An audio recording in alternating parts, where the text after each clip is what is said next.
All right, y'all. So this next section, so section 6.2, it's you don't really need to know it. It's just sort of a derivation. So we kind of went over this in class. I got lost. Don't know how y'all went, but I figured it out now. So you don't need to know this. So if you don't want to know what you don't need to know, you can skip the video, but this will explain where Euler-Lagrange equations come from, and then the next section explains how to use them. So if you just want to know how to use them, just go to the next section. For those of you who do want to know, this is COVID, and COVID dressed up for y'all. And he's going to be on a Skype call with some important people later. So I gave him a nice little bow tie. Very sorry about the quarantine thing though. So anyway, I'm gonna take you over to the section, and we're just gonna derive Euler-Lagrange equations. So what you need to know about this section is kind of what I just said, but I wrote it down there. And we're just gonna go for it, y'all.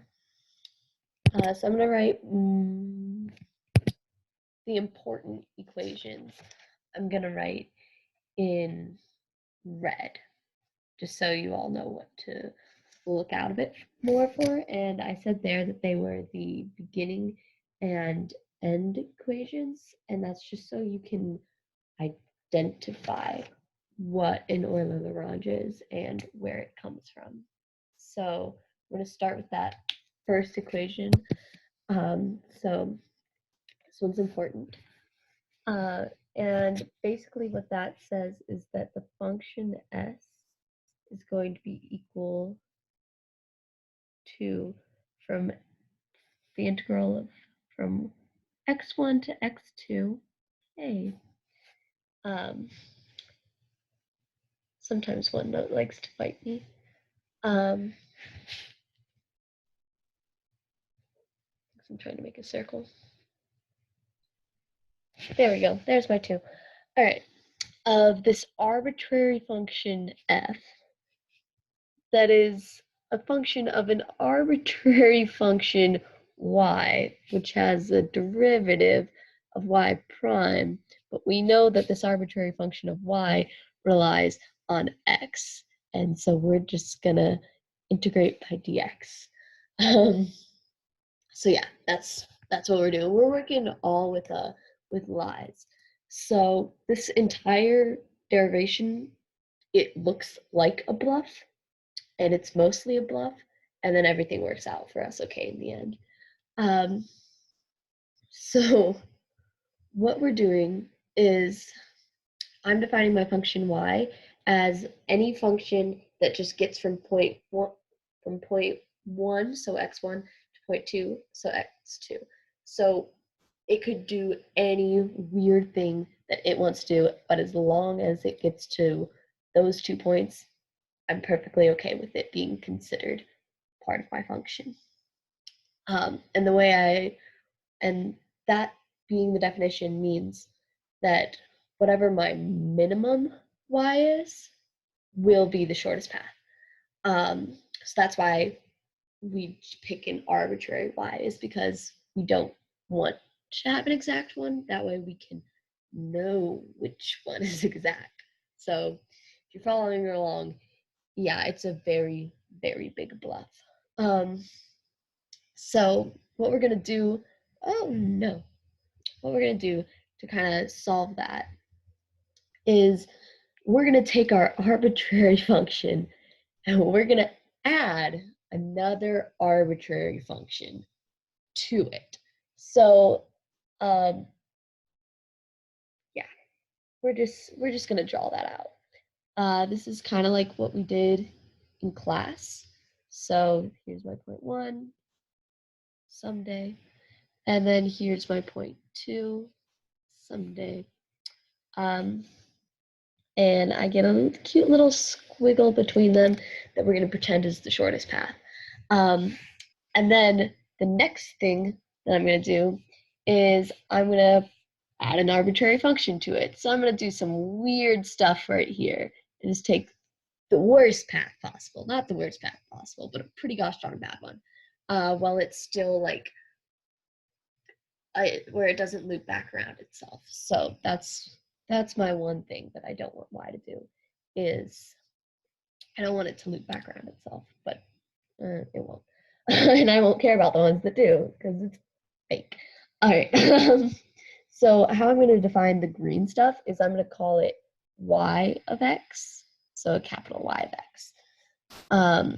And what I'm going to say that is it's just y of x, which I'm calling my little shortest path right here. That's what I'm calling that. And I'm going to now name my arbitrary function, and it's going to be that squiggly end dude that I'm going to really pretend I know the name to, but I just don't. So squiggly end it is. And so that's what I'm saying I now have. I have a fake function built out of two fake functions, and I'm about to use it for my own joy. So basically, the only thing I know about this fake function is that at 0.1, so this guy right here, and at 0.2, it's 0 because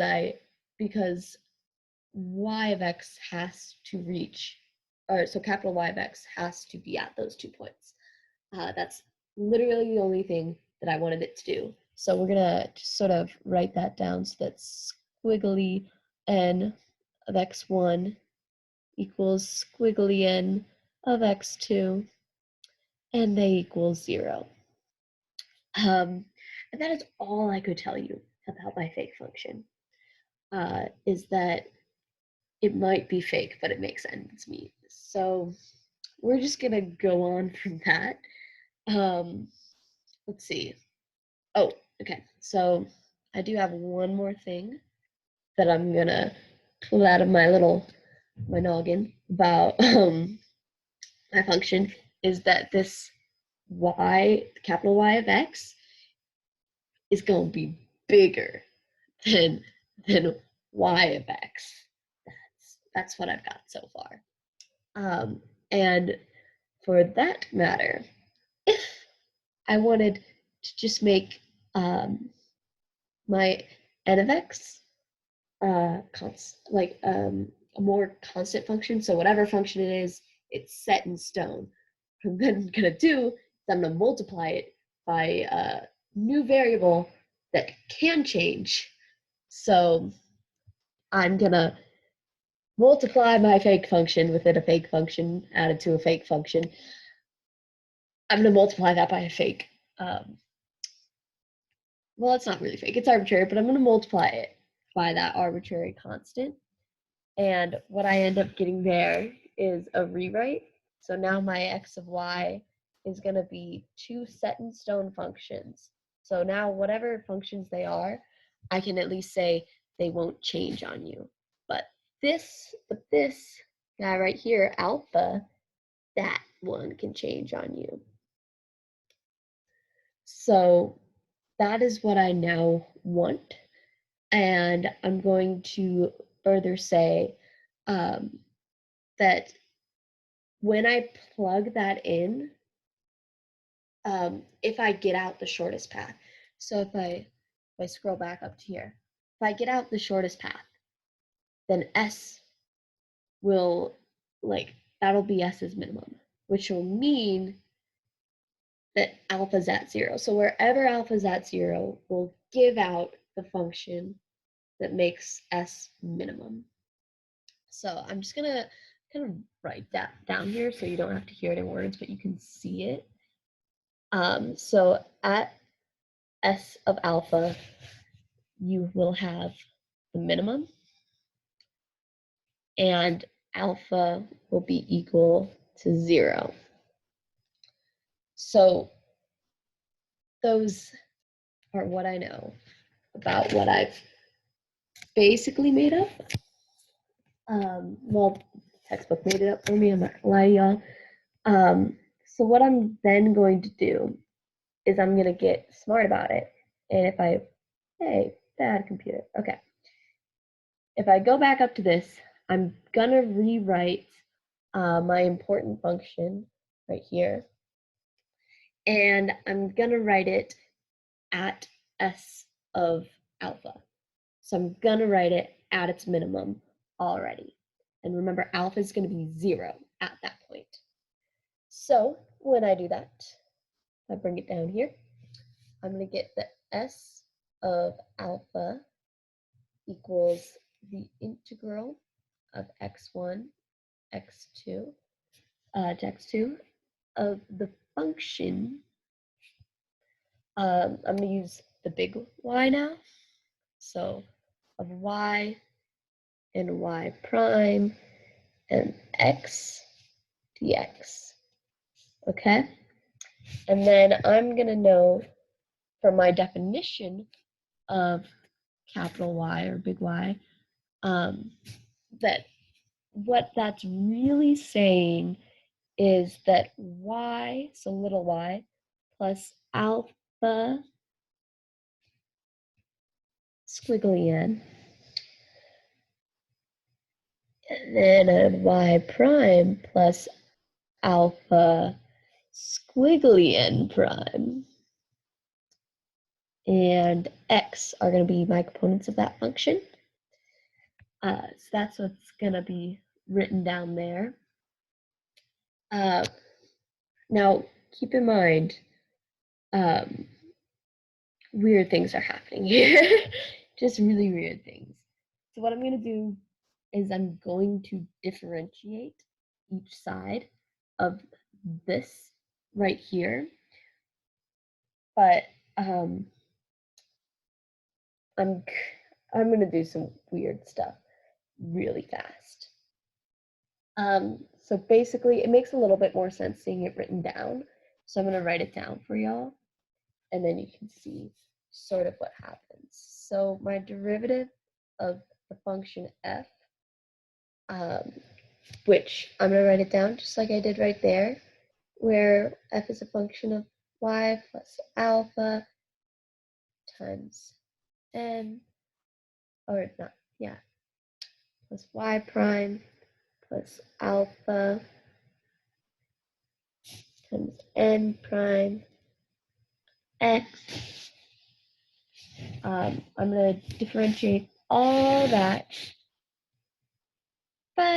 differentiate all that by alpha.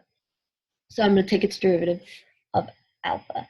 And what that's going to give me is this right here. So the first one, it's just going to give me, when I derive by alpha, it's going to give me n. I should probably, okay, I left something out. No, I didn't. Okay, so when I derive the first part, so this part right here, what I end up getting is n, and then whatever the derivative of f with respect to y will be. So whatever that is, that's what I get there. And for our second term, what I end up getting, so I'm going to kind of color code those for a moment. What I end up getting is n prime times the f dy prime. All right, I'll write that over here. So what I just did was I just took derivatives, kind of like nothing much more to that. And we just wanted to be cautious of what was happening to f with respect to y when we took those derivatives. So the next thing we're going to do, and that was differentiating just f. So the next thing that we're going to do is we're going to differentiate s now. So now we're taking this integral. And to do that, we're basically, we're just going to put this into an integral. and we're going to say that that is what's going on, which is true. So I'm going to write it out for y'all. That ds, or so the derivative of s with respect to alpha is going to be the integral from x1 to x2 of what we just found. Because if we take that, you get like df of d alpha times dx. So we're going to use what we just found. And we're going to say the integral from 1x to 2x is equal to squiggly n, the derivative, whoa, the derivative of f with respect to the derivative of y plus the derivative of the function of n plus the derivative of x and with respect to, or f with respect to y. All right, and then it's all going to be times dx. But here's where it gets cool, is that we know that derivative is going to be equal to 0 because it is a minimum. So I'm just going to write that over here. So that's equal to 0. And what we're going to do with that information now is I'm going to do it here and we're going to use it later. But I'm just going to rearrange this so that we have x1, so the integral from x1 to x2, squiggly n, derivative f with respect to y, dx. So basically I'm just distributing and breaking apart the integral. Not hard math at all. Just sort of a step the book skipped, and then when I looked at it, I was like, hey guys, what happened? And they were like, bummer, you should figure it out. So I did. And that's what I got. So we're gonna use that equation in a little bit. First, we're gonna use, we're gonna still go at just sort of like, how to explain? We're still gonna go at this part right here. And this part we did in class, and basically what we did was we were going to use integration by parts.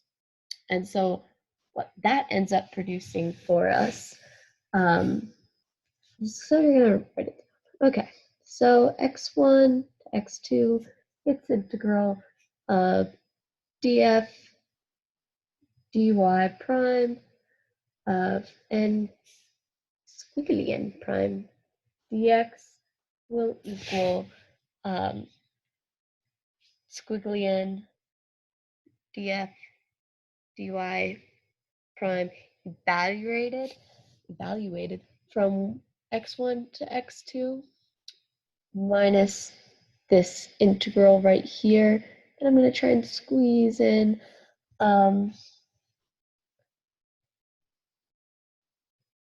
there we go. All right, so the squiggly n times the derivative with respect to x of the derivative of f with respect to the derivative of y prime, and then all of that dx. But what we do know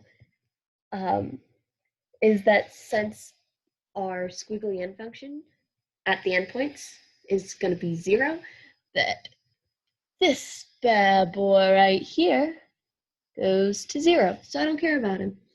And now is when we're going to use that other equation. So this equation right here, what we're looking at is that this will equal this part right here. So we're just going to move the negative over to the other side. and kind of call it a day is what they did. I'm gonna be really honest to y'all. They did a lot of stuff here. So what they ended up doing from there is taking the integral from x1 to x2 of df dy. Oh, sorry. I was copying down that equation right there that's already on the screen. So what we're going to do, give me a minute. What we're going to do is, okay, that equation. There it is, found it. So we're moving the negative over to the other side, taking that integral from x1 to x2 of df dy prime, and I did it again. Yeah, not y prime, just y. Give me the eraser. Great. And we're going to take just n this time instead of having n prime. So where that helps us is it's going to be different than this guy right here, but it's going to be in the same variable terms as it. So the other side of the equation, we're just going to copy down, and it'll still be negative integral of x1 to x2, and then